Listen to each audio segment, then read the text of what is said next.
bracket. So we'll see if this happens again as we get into the loser semifinals. Phazon, Cody, Travis for Stingray and Java starting it off on the dome. We see the characters that we expected from the red team, and we're seeing a little bit of what we saw earlier from Cody and Phazon. Of course, the Phazon Hattori, and Cody is actually sticking with this Val. Yeah, this Val was the lower bracket swap from Cody Travis, an uncharacteristic swap. Again, everybody knows Cody for the Barassa. That's what he won the World Championship with, and yet here he is on the Val, and he's looking good as he hits the N-Sig on the Stingray, the ground pound on the Stingray, and Cody Travis takes the first stock. Coming in on the dome, Cody was deep in that push-off column. Now putting some damage onto Java. Stingray going down that early, man. We were seeing some serious work from Stingray earlier today. The fact that he's going down this early in game one, maybe Phazon and Cody Travis just had to go down into the losers bracket, into the depths to truly level up as they almost take out Stingray off the top again. That was amazing from Cody Travis, not just because he was able to follow up off of Phazon, but because Phazon went for the double downlight. He gets the weapon toss, Stingray's onto his final stock, and suddenly there's 6 stocks to the 4 of the red team, except 3 of them are on Java.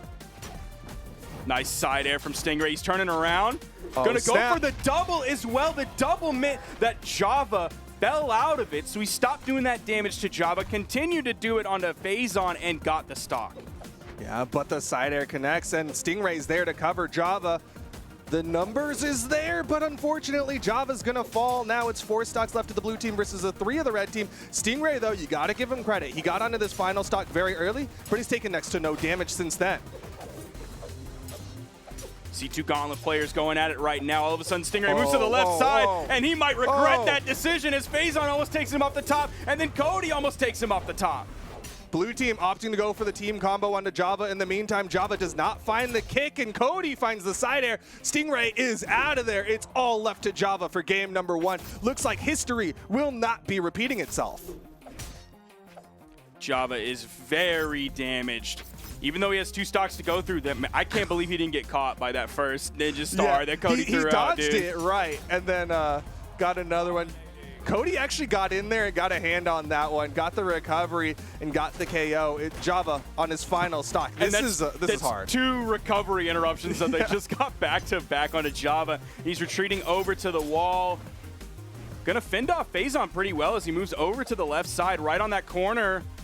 He's really going to use those soft platforms. He is glad that he's on Miami Dome right now to have those soft platforms, have those long walls. Yeah, this is a map where there's a lot of room, a lot of sky space where you can try to play around, and blue team going to do a good job. You see the way that they're trying to cover it, right? One staying low on the main platform and another going high onto the high. Oh! Off the side sig. Unfortunate he couldn't continue with the recovery, but blue team, they've just got everything covered. Now, once Java hits a blue team member into the air, we see him not going for the, nice, he turned around. He doesn't focus on going for the juggle opportunity to get the KO off the top because he knows the other blue team member is just going to chase him up there. And because he's so damaged, like a sword nair will knock him off if he aggressively chases into the air. So unfortunately for Java, like, he just has to take 1 hit at a time, go back to the ground to stay as far away from every blast zone as possible.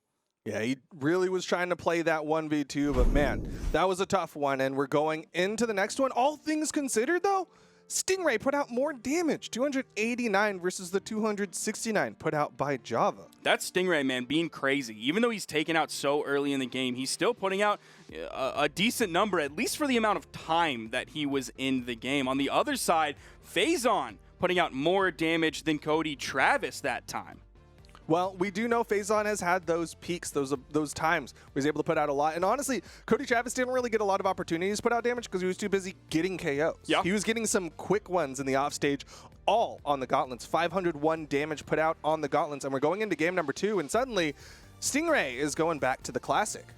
Ooh, the vintage Stingray fans from the Winter Championship. How many years ago was it? Was it 2 years ago? I don't even remember. It's been so long. It's been so long at this point. This is the character that puts Stingray really on the map, on everybody's radar. His spear has been phenomenal today. I mean, that's really a common between a lot of his characters is that have spear. His spear is incredible. Yeah, he does have a fantastic spear. I mean, of course, he was using it with the Wushang as well, but the Lance is a great side weapon for Stingray as the team combos. Cody, Travis, unfortunately, couldn't get the dodge read on the second side. Light and Java with the turnaround. Cody has to go to the outside, and he'll get the wall touch. It was still so nice for them to continue that on that one of those lateral 2v1 team combos, just pushing to the left each time. Foda absolutely loves those, and for good reason. Yeah, I love a single direction combo whenever possible, but Java gonna get caught by that weapon toss and a little bit of team damage. Red team split. Phazon and Cody Travis both in the middle of him. Nice dare. Oh, Stingray queued up the side air. Didn't quite get the perfect timing on it. That would have been beautiful. Catching kind of the bounce pass that came from Java. That would have led to the KO, but he didn't grab it. And he falls. We might see a full team wipe here as Cody almost took Java off the top, but they're going to trade 1 for 1. Yeah, Stingray able to find that hit onto Phazon. Cody Travis definitely hunting this KO onto Java. Goes down, hits a down air on Stingray, and Stingray's there just in case, but a nice side air from Phazon, and the blue team starts to build a lead. Stingray now sticking with that lance in his hand. He's waiting a long time before he commits with any attack. Gonna get stuck in at least 2 hits in that 2v1 combo. Just a real quick one. Nothing wrong with 2 quick ones. You know they're getting there on the perfect line. Yeah, those extra little taps get some damage built up. Oh, Cody Travis in the offstage. Java went for the ground pound. Cody tried to get a ground pound behind it. The interrupts. Stingray's lance is so nasty right now. He's found like 6 or 7 hits on a Phazon. Turns his eyes spear toss onto Cody. Gets the KO onto Cody. Turns around. Puts the damage onto Phazon. Gets the stock on Phazon with a little bit of help from his friends. And this is why we're seeing Stingray back on the vintage. He's been doing so well after swapping over to the lance. The red team is the team now with the lead as Phazon's the one on his final stock. Now, I love that Stingray, like, he's been playing the Wushang a lot today, with, of course, the spear, but the gauntlets, a drastically different weapon than the lance that Orion has. But he's still able to adapt so quickly. Phazon on the edge, finding the KO, sending Java down below, giving us basically an even game. The red team in the lead just a tad. Yeah, just the tiniest bit of lead, but... Oh, Java. Who's going to fall first, Cody or Stingray? Stingray goes for the big read, the pogo from behind. Java's in position to make sure that Okay. Bro, oh my, what are you... what are you doing? It works. It's a trade. No, it wasn't, though. No, Phazon's out, though. But I can't excuse that recovery. It's a 1v2. I can't excuse the recovery. I don't care. I can't excuse the recovery. Well, even though he took out his teammate, he still managed to take out Phazon, and now it's a 1v2. Cody Travis, he's done many a 1v2, but can he do it with the Val? Choice of weapons, the red team dodged into it. The final frames of that. And that's like vintage, man. Trying to dodge that down signature and getting caught with the final frames of it. That is an Orion classic. I mean, that's what it's good for, is catching so many internal dodges, but Cody Travis, he's going for the closest thing to a projectile he's got, right? It's one of the safest moves he can, but here comes the team combo. Down Sig went for the early finish on that one. Another one, neutral Sig. Cody Travis has taken too much damage. This is going to be really hard for him to bring back. Even though they didn't nail the first one that had the down Sig in it, the fact that they were able to pick up yet another one that ended in the Java neutral signature so quickly, just immediately. Fantastic. Charging that one up to make sure Java got out of the way. He jumps again to get out of the way of it. Stingray's going to finish that one up himself, and that is a game for Stingray and Java, tying up the set. A fantastic swap over to the Orion from Stingray, putting out big damage not only with the lance, but also with the spear. His spear put out, let's see, 364 damage. His lance put out 305 for a total of 698. That's the Stingray that we've known today so far. That's the Stingray that Cody and Phazon were able to shut down in the previous game. That is why shutting down Stingray is so valuable. Yeah, Stingray is still such an incredible threat, despite being PR'd number 13 behind Cody Travis and Phazon, who are PR'd number 5. Stingray, still a capable opponent, as he's putting out the most damage in the last one. And now Phazon and Cody Travis, they're going to swap it up a little bit. Phazon over to the Akuma. Now we're going to the double Val. Yeah. Interesting choice from this team. We saw this earlier as well, where I think they took an L, and then Phazon's like, I'm going to bring out Akuma. But this is a little bit of a rare choice to at least see the double Val from both of these players at the exact same time, given that Phazon sort of has a little bit more of a rotating cast of characters than Cody is known to have. So we'll see if DI comes into play whatsoever between these two when they both have really either sword or gauntlets in their hands. If I'm not mistaken, this is also something that they ran in with against Koslix and Wub, so this might be one of their answers to the Lance, but right now they gotta find an answer to Java as he hits the side air. Phazon's gone, and Cody's gone, and Phazon manages to get the wall touch. I feel like their attempt to answer the question of Lance is like me in college, where look, brother, you just pick an answer. I do not have the answer. Pray it's a multiple choice. I may think I do, and then all of a sudden I get that grade back. Turns out I did not have the answer. Guess I'm gonna have to come in after class and talk to the teacher about that one, but so far, blue team is the one. Well, they had the lead, but Phazon falls. Here's the team combo. Down Sig, not going to connect. It seems like that is his one major Sig of choice to follow up off of those team combos. It seems like they don't really go for the really long extended one because there's usually another team member alive when they go for it. So it's just that little bit of extra oomph on the end by going for a signature choice instead of just a single light attack. Oh, Phazon. Nice. Still has enough in the tank. Java's going back in. He's got to be careful. He's at a weapon disadvantage here. Nice insig from Phazon, but it's that 45-degree angle, and we're on Enigma. That blast zone is so far away. Good punishes on both sides, right? Stingray got caught, Java punished, and then Cody punished. Stingray first one onto his final stock, but we've seen him extend before as Cody gonna get caught out. Downlight into the recovery. Basically a dead even game, but blue team is a little bit in the lead when you look at where Phazon is in his damage compared to Java, but now they are dead even. Cody gonna get the KO off the top, giving the lead to the blue team just a little bit. If Phazon can stay alive while they put out some more damage, Cody, oh my goodness, Phazon is gonna fall, but Cody is still, man, he's swinging so hard. Yeah, he is going for wake-ups on wake-ups. They want to take out Stingray. They've built up so much damage, had all these combos, but yet they have not taken him out of this game. You've seen him play a lot towards the middle of the stage. He'll push a little bit left with some attacks, come back to the middle of the stage, start turning right. He'll stick around the middle of that stage to keep himself far enough away from the blast zone, but he's not far enough as Cody finds the neutral signature. Gonna take him off the top in that top right corner. Java fighting the 1v2, but he's on Enigma. That means he has some soft platforms to play with.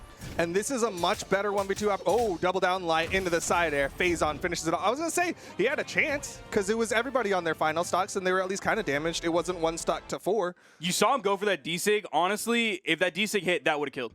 Okay. 100%. That would have been the knockout. Hitting that Bodvar hammer D-Sig when you're already a little bit off stage on someone who's orange, you're probably going to find that KO. That's why he went for the big play there. And once that dodge was burned, that's why you see the double D-light come out. He knew he could get that one for free. Yeah, really good recognition of the situation. Going for that extra down light. 1, because they couldn't get it out. And 2, because it gets you closer to the KO box. So doing all of that leads to the KO a little bit earlier. And now this red team about to be what could be considered an upset, right? They were the team that knocked down Cody and Phazon earlier in the bracket. They're the team that 3-0'd Cody and Phazon earlier in the bracket. Now they're 1 game away from getting knocked out.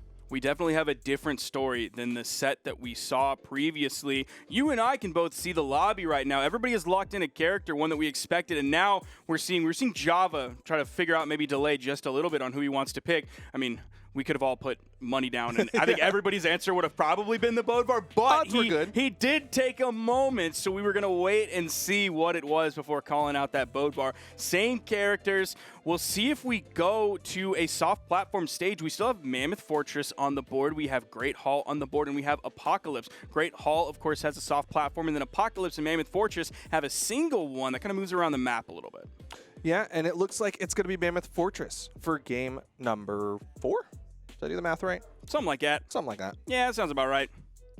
I think you did the math. We'll find out. The graphic will come up. But either way, it's going to be the same character picks, right? We've got the Orion, we've got the Bodvar, we've got the double Vals, and Phazon, of course, on that Akuma has been able to put out some good damage after making the swap over to the Akuma. We're seeing this one start out, and the first weapon for Stingray is going to be the Lance. We'll see if he can start bringing that one out. You see him, he'll push and then move back just a little bit. Yo, is he going to be taken out this early? The save? Oh, okay, now, Cody. Now Cody. Oh, no. Now Cody. Phazon falls to Stingray on the right side. That side signature from Stingray. Cody with the full disengage. Phazon! Bro. What? The turnarounds! They're still Java! going. What's going on? Who's gonna fall? Phazon's covering higher, hits the side air. Stingray's there for the escape pod, and he helps him out. Java's gonna live. Bro, Java needs to drink so much water and Gatorade after that. Hydrate. He was sweating for like 20 years. His sweat beats they were changing colors with him at that point, but the side air connects from Phazon. Side stick thrown out. All things considered, the stock count is currently even. But the damage is not. Phazon is a lot less damage than Stingray. It's 5 stocks to 4. Read him. 5 stocks to 3 as Stingray is taken off the top. Blue team with a nice lead, especially since they're up 2-1 in this set as we move into this game 4. So all they need is the victory here, which at this point, I'm not going to call it yet, ladies and gentlemen, because we know Stingray and Java can both go absolutely sicko mode, but the way Cody and Phazon are playing right now, they're ready to move past this one quickly, leave it at a 3-1, and go into the next set. Yeah, they're ready to get their spot on the podium. They've been there so often, but they still have to get through Stingray. Right now, eyes are definitely on Stingray as he is the most damaged on the final stock. Oh, you saw Java going for the D-Light Dare recovery, needed the big play there, but Cody actually came in with the recovery of his own and interrupted that one. Phazon just kind of moving Cody a little bit out of the way, saying, get out of here, I got it. Oh, and snap, left side. Brother, he might actually 100% have it. Now Cody rotating in. Yeah, Stingray gets taken out at the top of the map. Java with 2 stocks left to the 4-3 of the blue team. Very similar situation to what happened in game number 1, but it's not Miami Dome this time, it's Mammoth Fortress. He will have a large sidewall to retreat to, giving himself some safety. That soft platform could move over to his side to give him a little bit of a stretch out to get on beyond the main part of the stage. And at least right now, he might be able to retreat to it at least a little bit, or so he thought. Jumping above it, he's going to eat like a double side air, one from Phazon, one from Cody.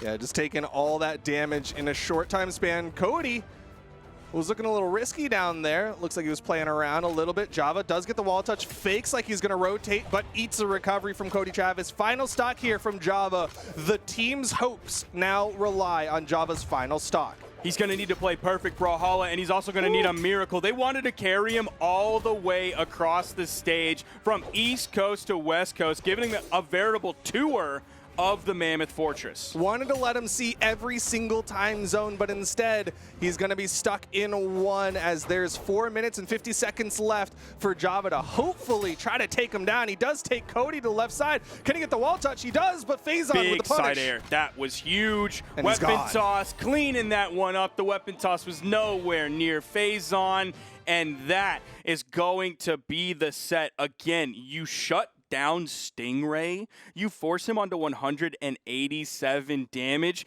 and that is the game for your team. Yep, Stingray unable to play in that one. Phazon and Cody Travis with the swap over to the double Val, the Val Akuma, and everything looks